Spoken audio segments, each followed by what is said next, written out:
sepi ing pamrih, rame ing gawe. Kita melakukan kebaikan apapun yang bermanfaat terhadap alam, tidak usah matok pamrih-pamrih apapun. Yang penting kita bekerja sekuat mungkin, semampu kita demi kelestarian alam, karena hakikatnya lestari dan hayuning ekosistem di sekeliling kita itu adalah hayuning kita juga. Keselamatan, kesejahteraan lingkungan itu berarti keselamatan, kesejahteraan kita. Maka kita sepi ing pamrih, rame ing gawe.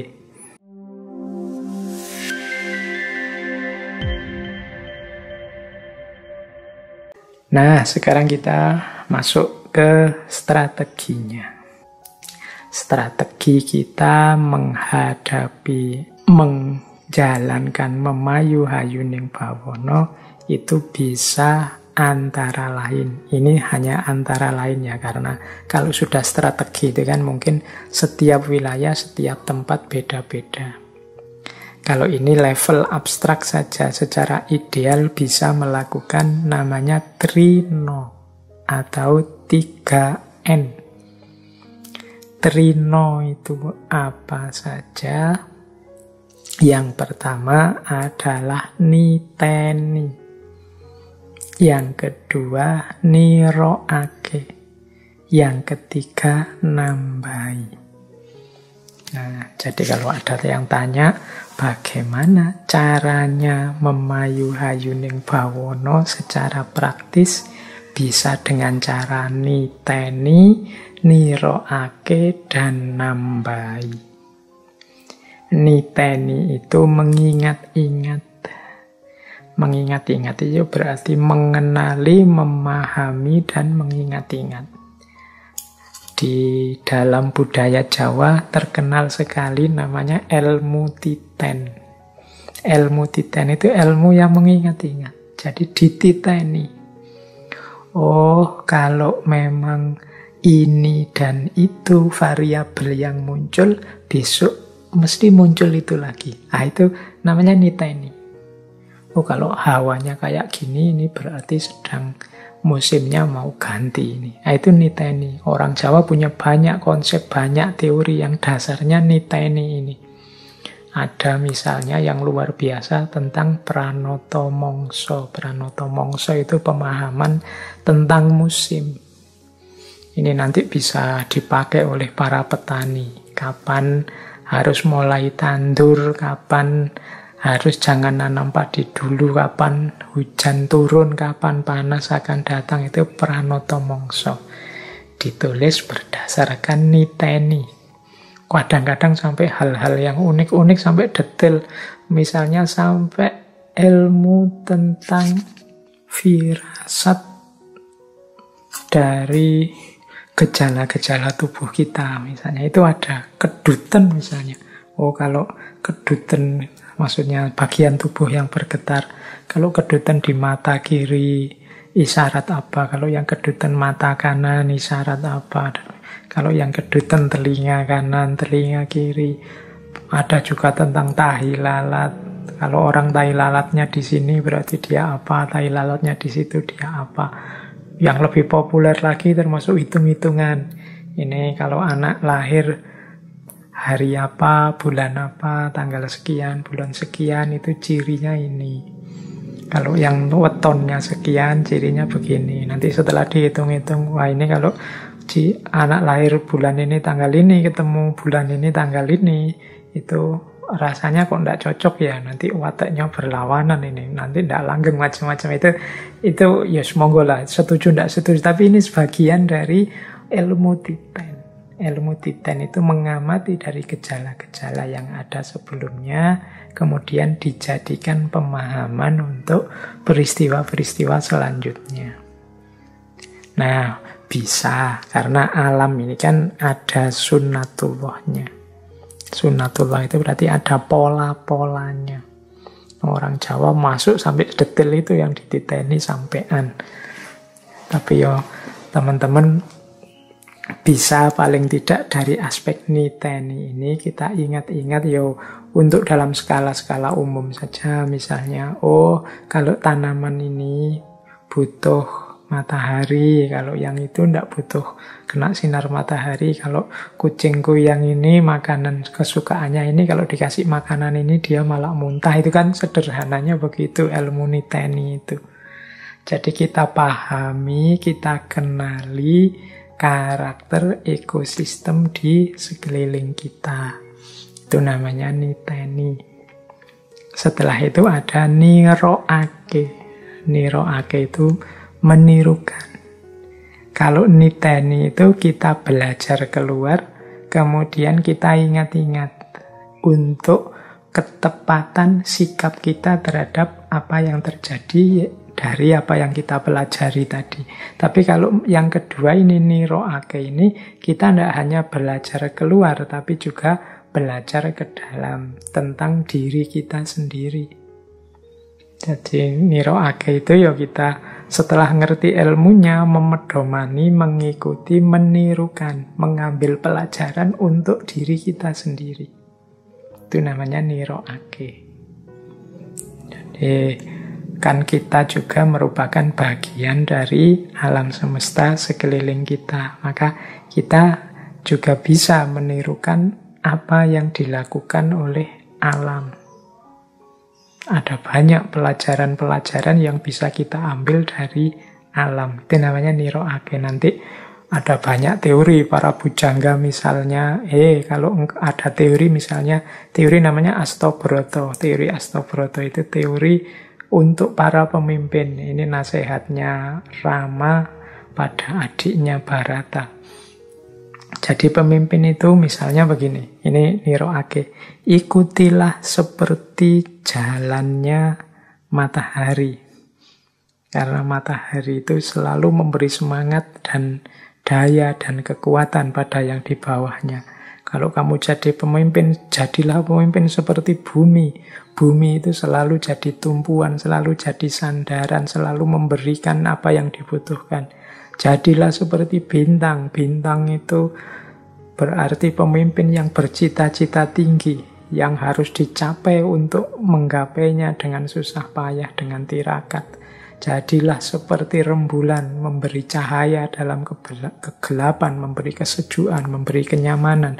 Jadilah seperti angin yang senantiasa membaur di tengah-tengah masyarakat, memberi kesegaran. Jadilah seperti samudra yang luas wawasannya, luas hatinya, mampu menampung apapun. Jadilah seperti api yang cekatan, tuntas menyelesaikan segala masalah. Jadilah seperti air yang mampu menyesuaikan diri dengan segala situasi dan lingkungan sekelilingnya. Nah, ini Astobroto, pelajaran dari Rama Wijaya pada adiknya Bharata. Nah, ini contoh niroake, jadi menirukan perilaku alam untuk kebaikan kita. Ada banyak pelajaran yang bisa kita ambil dari alam. Ini juga bagian dari memayu ayuning bawono, karena kita sendiri juga bagian dari alam. Nah, yang ketiga, kalau memang bisa yo nambahi.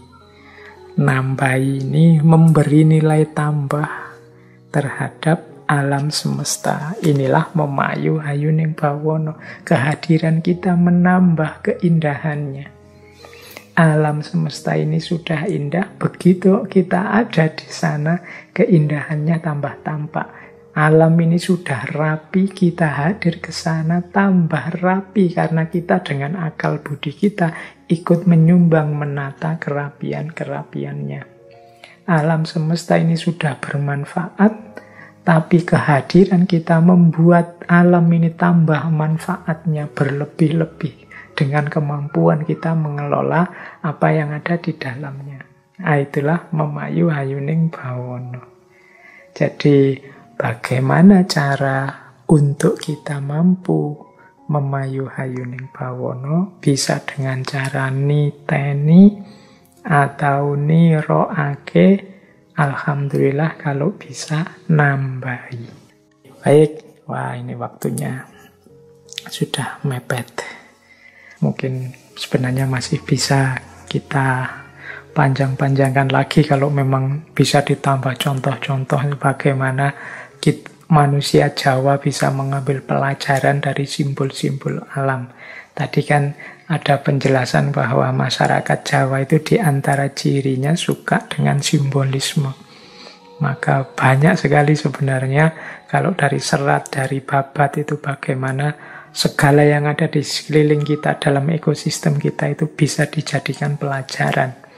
Kalau teman-teman dulu mengikuti sesinya Sunan Kalijogo itu bagaimana bajaknya sawah, bagaimana cangkul, bagaimana baju, bagaimana setiap alat dalam gamelan itu ternyata di baliknya mengandung nilai-nilai filosofi, diberi makna-makna. Ini salah satu cara juga bagaimana orang Jawa memuliakan alam dengan memberinya makna-makna, tidak sekedar dianggap sebagai barang tidak berguna atau barang yang hanya untuk mendukung hidupnya manusia saja. Itu salah satu contoh bagaimana cara masyarakat Jawa untuk menghormati ekosistemnya dengan cara memposisikannya sebagai sumber belajar, sebagai simbol yang dibaliknya ada makna-makna dalam yang harus digali. Baik, kita lanjutkan lagi. Kalau tadi mungkin strategi-strateginya, sekarang kita bahas bagaimana kemudian versi masyarakat Jawa tentang sikap yang ideal kepada alam. Ini menurut catatan saya dari berbagai sumber, secara umum ada 2 jalan ideal untuk kita saat kita berhadapan dengan alam. Yaitu yang pertama lewat jalan moral dan yang kedua lewat jalan spiritual atau jalan keprihatinan atau jalan tirakat. Yang pertama jalan moral, laku moral. Seperti saya jelaskan tadi di awal, di antara worldview-nya masyarakat Jawa itu adalah sangat mengedepankan kesusilaan, tata krama subosito. Termasuk pastinya berhadapan dengan alam. Maka di depan alam seorang manusia juga hendaknya bertata krama. Ada beberapa aspek laku moral yang penting ketika kita berhadapan dengan alam. Ada yang positif, ada yang negatif. Yang positif itu misalnya kita harus tepo sliro dan bisa rumangsa. Tepo sliro itu berarti kita bisa menempatkan diri secara tepat. Tepo itu tepak, sliro itu awak. Diri kita posisikan secara tepat di hadapan alam. Mungkin tadi sebagai keluarga, sebagai yang mensakralkan, dan lain sebagainya. Dan bisa rumangsa itu kita bisa berempati. Selama ini kita berempati itu kan hanya pada manusia. Tapi dalam konteks ini kita juga dituntut untuk bisa berempati kepada lingkungan alam sekeliling kita. Berempati itu berarti melenyapkan ego kita dan menghadirkan kepentingan sesuatu yang lain yang jadi objek perhatian kita.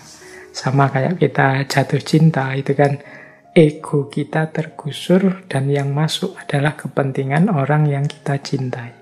Nah, orang yang semacam ini disebut orang yang bisa rumangsa, bisa merasakan apa yang dirasakan oleh orang lain, atau kalau objeknya alam bisa merasakan kondisi situasi alam semesta di sekelilingnya. Biasanya bisa rumangsa ini lawannya adalah rumangsa bisa. Kalau rumangsa bisa itu merasa bisa, merasa mampu, sehingga memposisikan diri di atas. Orang yang rumangsa bisa, ya pasti dia tidak bisa rumangsa. Sama seperti kritiknya Sayyidatina Nasr pada manusia modern yang di hadapan alam selalu rumangsa bisa.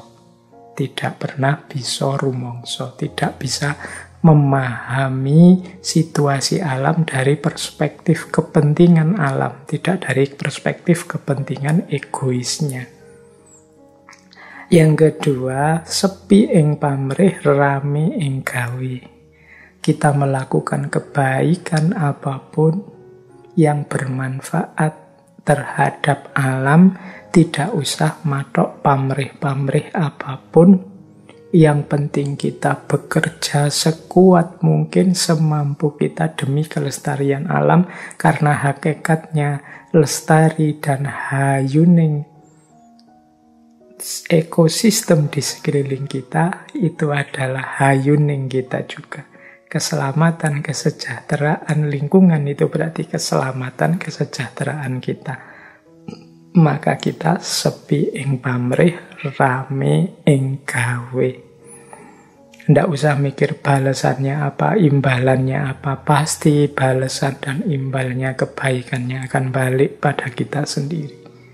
Yang penting kita rajin, tekun, berkarya terus-menerus dalam konteks kebaikan pada alam.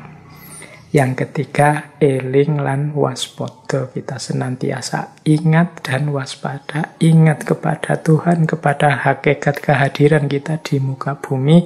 Dan waspada, hati-hati. Jangan sampai kita melakukan hal-hal yang blunder, yang merusak, yang tidak hanya menghancurkan alam, tapi pada gilirannya justru menghancurkan kita sendiri. Jadi, eling lan waspada ini harus kita hidupkan terus, sadar akan hakikat diri dan kehidupan kita, serta hati-hati jangan sampai melakukan hal-hal yang justru merusak. Kalau yang negatif, laku moral itu ya jangan sampai kita di hadapan alam itu hanya bersikap golek menangi dhewe, golek butuhe dhewe, golek benere dhewe, dan golek enake dhewe. Ini manusia itu punya kecenderungan ini, nyari enaknya sendiri terus, nyari benernya sendiri terus.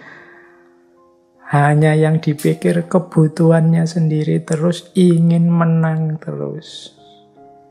Jadi tidak berpikir yang di luar dirinya. Ini ciri-ciri orang yang egois.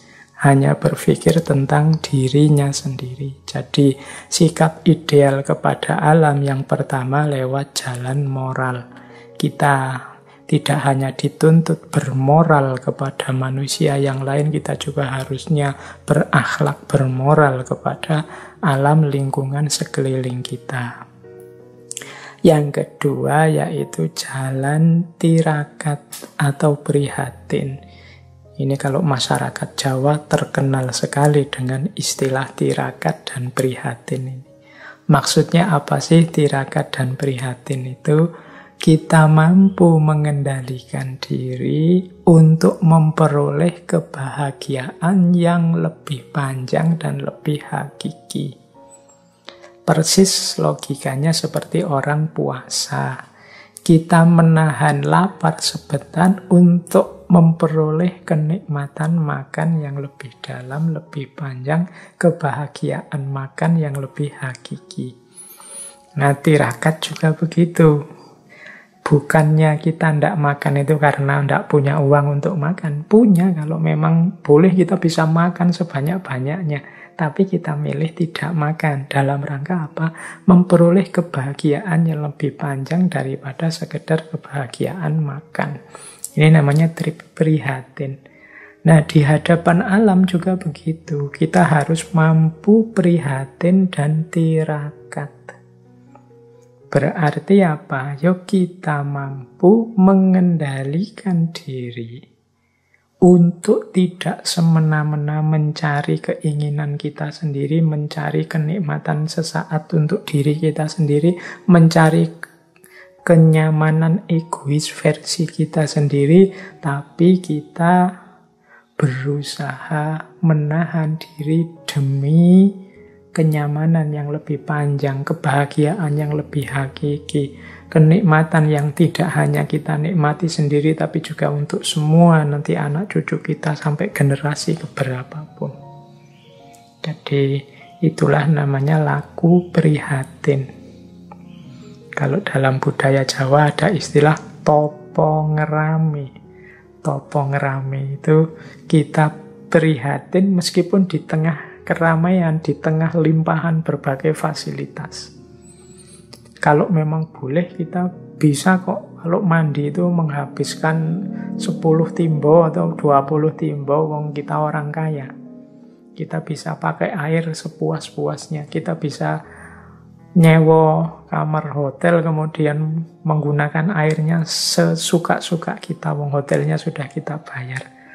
Tapi enggak, kita lebih memilih menahan diri. Meskipun di tengah berbagai fasilitas, di tengah berbagai kenyamanan yang mungkin kita nikmati.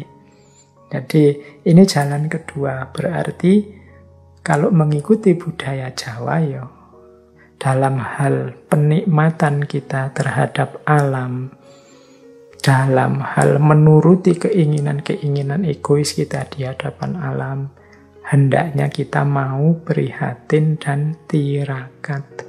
Karena hanya puasa yang akan menemukan nikmatnya buka puasa. Nah, ini jalan ideal kedua. Ya kalau kita tidak mau prihatin, tidak mau tirakat, ya pada saatnya kenikmatan, kenyamanan yang kita nikmati akan habis. Apalagi sehubungan dengan sumber daya alam. Itu artinya setelah itu kita akan menemui kesengsaraan. Bahkan anak cucu kita hanya akan menikmati sengsaranya saja. Jadi kalau kita hanya berpikir pendek, demi egoisme kita ingin menangi dewe, butuhe dewe, benere dewe, enake dewe, ya sudah nanti panen kita tidak akan jauh-jauh dari itu semua. Kita akan menemukan kesulitannya, kita akan menemukan kerumitan hidup kita karena habisnya fasilitas-fasilitas yang diberikan oleh alam ekosistem sekeliling kita, ya karena kita sendiri yang merusak dan menghabiskannya. Jadi yuk sedikit-sedikit lah mari kita mulai latihan prihatin, latihan tirakat. Orang-orang besar, orang-orang sukses zaman dulu, kalau teman-teman mau belajar biografi mereka, itu pasti akan ketemu fase-fase hidup di mana mereka prihatin dan tirakat. Sehingga nanti kemudian mereka memanen buah dari keprihatinan dan ketirakatan itu. Ini latihan, apalagi teman-teman yang masih muda mungkin masih kuat lah kalau sekedar tirakat sedikit-sedikit, prihatin sedikit-sedikit demi anak cucu kita, demi kebahagiaan yang lebih hakiki, demi fasilitas-fasilitas alam yang mungkin bisa kita nikmati sampai nanti ke depan untuk anak cucu kita. Terakhir kita bahas buahnya memayu hayuning bawono. Jadi secara umum nanti kalau manusia ini sukses memayu hayuning bawono, buah pertama yang paling kelihatan adalah harmoni, keseimbangan, keselarasan dalam hidup. Jadi hubungan ideal antara manusia dan alam semesta. Yang ini nanti akan menjadi kunci perjalanan manusia menuju Tuhan. Ini seperti sastro gending tadi. Jadi lahirnya adalah gending yang selaras, gending yang harmonis, sehingga nyaman untuk didengarkan dan menjadi bagian dari perjalanan kita menuju Tuhan. Itu buah yang pertama. Jadi ini yang diimpi-impikan oleh para tokoh ekologis yang kita bahas di bulan ini. Hidup yang harmonis dan seimbang. Yang ini akan membahagiakan manusia pada akhirnya, membuat alam semesta juga lestari dan mengundang ridhonya Allah, ridhonya Tuhan, sehingga perjalanan manusia ilaihi roji'un semakin lancar. Yang kedua, buah dari memayu hayuning bawana adalah sejatining manungso. Sejatining manungso itu kalau dalam bahasa filsafat Islam mungkin ada istilah insan kamil atau jalmo utomo, manusia yang utama. Mengapa lahir manusia yang utama? Ya karena manusia inilah yang mampu menjalin hubungan yang harmonis, ideal dengan semesta. Manusia yang mampu memperindah-indahnya alam semesta. Manusia yang dengan laku moral, dengan laku tiragatnya mampu melahirkan keseimbangan dalam hidup. Jadi dari sisi makrokosmos akan muncul harmoni, dari sisi mikrokosmos akan lahir seorang insan kamil.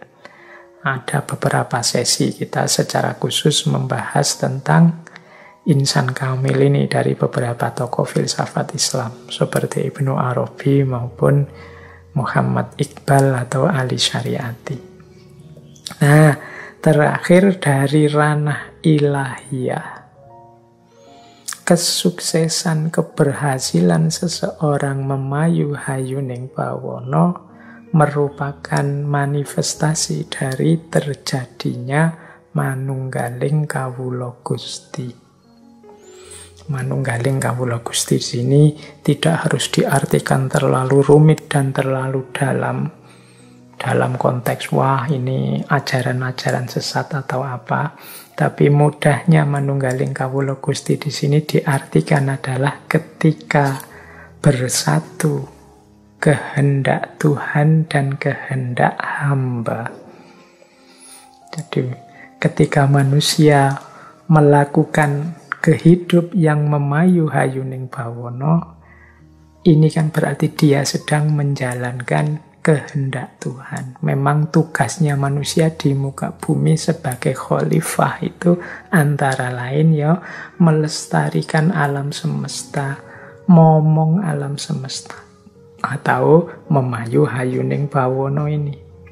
Berarti manusia yang mampu memayu hayuning bawana berarti kehendaknya sudah sama dengan kehendaknya Tuhan.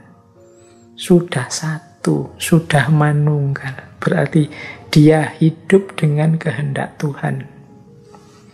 Kehendak dia sama dengan kehendak Tuhan. Kalau sudah sama dengan itu berarti kan satu. Di situ terjadi manunggal antara kawula dan Gusti. Keinginan Gusti adalah keinginan hamba. Jadi satu sekarang. Nah, jadi ketika seseorang mampu menghidupkan memayu hayuning bawana, dari sisi alam semesta terjadi harmoni, dari sisi manusia lahir insan kamil, secara ilahiyah muncullah fenomena manunggalnya kawula dan Gusti, bersatunya keinginan Tuhan dan keinginan hamba. Berarti manusia ini sudah ada di jalur yang benar dalam rangka ilaihi roji'un, berjalan menuju Allah.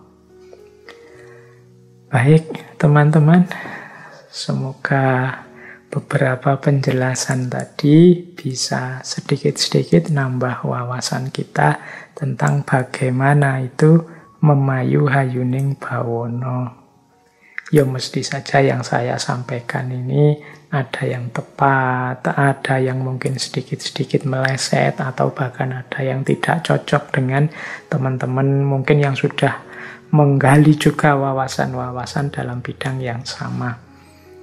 Ya, tugas kita memang untuk selalu saling belajar, saling memberi masukan, saling meluaskan wawasan.